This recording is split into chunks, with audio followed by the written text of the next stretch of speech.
Le 24 mars, avec l'équipe Canephora, on décide de se lancer sur TikTok en créant notre premier post. C'était loin d'être bien parti avec un TikTok qui fait moins de 500 vues et un playback complètement raté que les utilisateurs n'ont pas hésité à nous faire remarquer. 2 mois plus tard, le TikTok de Canephora a atteint les 2000 abonnés avec plus de 140 000 vues en cumulé sur toutes nos vidéos. Pour en arriver là, on a observé et testé plein de formats différents pour comprendre ce qui fonctionnait. On en a tiré plusieurs leçons sur ce qui fonctionnait pour monter en abonnés et gagner plein de vues sur TikTok. Donc dans cette vidéo, on va vous partager les choses principales qu'il faut comprendre sur TikTok pour atteindre les 1000 premiers abonnés. La première chose, c'est de trouver des sujets qui intéressent votre audience. On fait souvent l'erreur de vouloir publier des choses qui nous intéressent quand on commence sur TikTok, mais c'est absolument pas ça ce qu'il faut faire. Le but quand vous commencez, c'est de trouver un sujet qui est en lien avec votre thématique et sur lequel il y a déjà énormément de demandes et de vidéos qui ont été réalisées. Il faut absolument se mettre à la place des utilisateurs car c'est que comme ça que vous allez trouver des sujets qui vont fonctionner. Pour cela, il faut consommer énormément de contenu dans sa niche pour comprendre quelles vidéos, quels sujets ont permis à des utilisateurs de faire des vidéos qui sont devenues virales.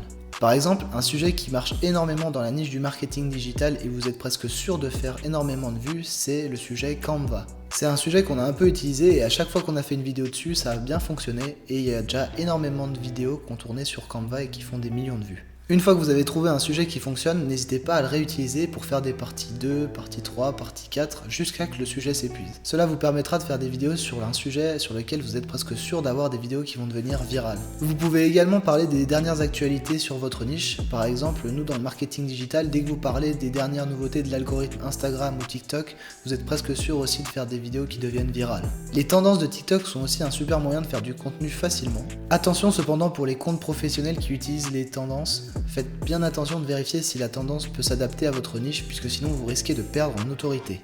La deuxième chose, c'est de travailler la forme de son TikTok. Il est important de comprendre que sur TikTok, comme sur chaque plateforme, il y a des codes qu'il faut respecter et vous n'allez pas créer une vidéo TikTok comme vous allez créer une vidéo YouTube. La première chose à laquelle il va falloir faire attention, c'est la durée de votre vidéo. Pour l'instant, le format à privilégier sur TikTok, c'est un format court entre 8 et 15 secondes, c'est ce qui marche le mieux. C'est un format qu'il va falloir travailler pour que les utilisateurs regardent votre vidéo et surtout essayent de la regarder plusieurs fois. Car comme vous le savez sûrement, ce que recherchent les réseaux sociaux, c'est le temps de visionnage. Si vous arrivez à garder l'attention de vos utilisateurs le plus longtemps possible, et bien souvent l'algorithme TikTok va plus facilement vous mettre en avant qu'une vidéo où l'utilisateur skip rapidement votre vidéo. Pour augmenter la durée moyenne de visionnage de TikTok, ce que vous pouvez travailler déjà, c'est l'accroche. L'un des meilleurs moyens de capter l'attention de vos utilisateurs, c'est de faire des phrases d'accroche avec des émotions. Le but est de donner envie à l'utilisateur d'en savoir plus et d'aller jusqu'à la fin de la vidéo pour connaître la fin de l'histoire. Par exemple, dans ce TikTok que vous allez voir, si tu possèdes un site web ou que tu voudrais en créer un, écoute bien cette vidéo parce que ça pourrait t'éviter beaucoup de problèmes. J'ai utilisé la peur comme émotion pour que les gens aient envie de connaître la solution. Tu peux également mettre au-dessus de ta vidéo un texte pour expliquer le sujet de ta vidéo, comme ça les utilisateurs qui sont intéressés vont rester jusqu'au bout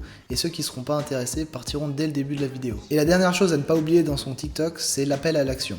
N'oublie surtout pas à la fin de ton TikTok de demander aux personnes de s'abonner puisque souvent quand tu le fais, eh bien ça va augmenter le nombre de personnes qui vont s'abonner. Pour mieux comprendre comment sont créés les TikTok, n'hésite pas à regarder énormément de contenu dans ta niche pour repérer les éléments qui sont communs à toutes les vidéos qui fonctionnent. La troisième chose importante à faire sur TikTok, c'est d'interagir avec les vidéos de votre niche. Sur TikTok, l'interaction est indispensable. Vous allez voir qu'il y a énormément de créateurs dans votre niche, alors n'hésitez pas à aller commenter leurs posts et à réagir. Plus vous allez interagir sous les vidéos dans votre niche, plus il y a de personnes qui vont vous reconnaître quand vous allez poster une vidéo.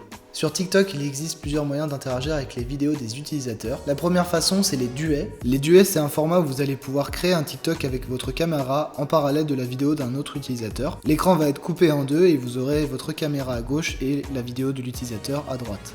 C'est un format qui est très apprécié pour tout ce qui est vidéo réaction, mais c'est un format qui est de plus en plus délaissé par les utilisateurs. En deuxième, on a les switch. Alors les switch, c'est un super format où vous allez pouvoir lancer le TikTok d'un utilisateur et le couper à un moment donné pour apparaître avec votre caméra par la suite. C'est super utile quand vous pensez pouvoir apporter des informations supplémentaires à une vidéo pour réagir. Ce type de contenu est énormément utilisé par les personnes qui ont souvent une expertise dans un domaine et qui réagissent à des vidéos de débutants. Et en troisième, le plus commun, c'est les commentaires. Alors la puissance des commentaires sous TikTok, elle est souvent très sous-estimé. Sur TikTok, quand vous postez un commentaire, les autres utilisateurs peuvent liker votre commentaire. Si vous avez énormément de likes sur votre commentaire, eh bien vous allez remonter tout en haut de l'espace commentaire. Et à ce moment-là, votre commentaire vous permet d'avoir énormément de personnes qui vont venir visiter votre profil sans avoir besoin de créer un nouveau TikTok. Donc comme vous le voyez, interagir sur TikTok, ça vous permet de créer du contenu très facilement sans avoir besoin de créer de nouvelles idées. Et la dernière chose à faire sur TikTok, c'est de tester de nouvelles choses. TikTok, c'est une plateforme qui va souvent récompenser penser les contenus les plus originaux. Une vidéo qui devient virale, c'est souvent une vidéo qui sort bien de l'ordinaire. Dans cette vidéo, j'ai essayé de te donner ce qui fonctionnait actuellement sur TikTok, mais rien ne nous dit que ça va continuer dans le futur. Alors n'hésite pas à innover et à tester plein de choses pour trouver ton style et peut-être que tu pourras réaliser la prochaine tendance de TikTok. J'espère que tous ces conseils vous permettront d'arriver rapidement aux 1000 premiers abonnés. Si vous voulez partager vos conseils, n'hésitez pas à les mettre en commentaire. Et si vous avez besoin que Canefora gère vos réseaux sociaux, n'hésitez pas à nous contacter sur notre site canefora.fr. Pour plus de conseils sur le marketing digital, n'hésite pas à t'abonner.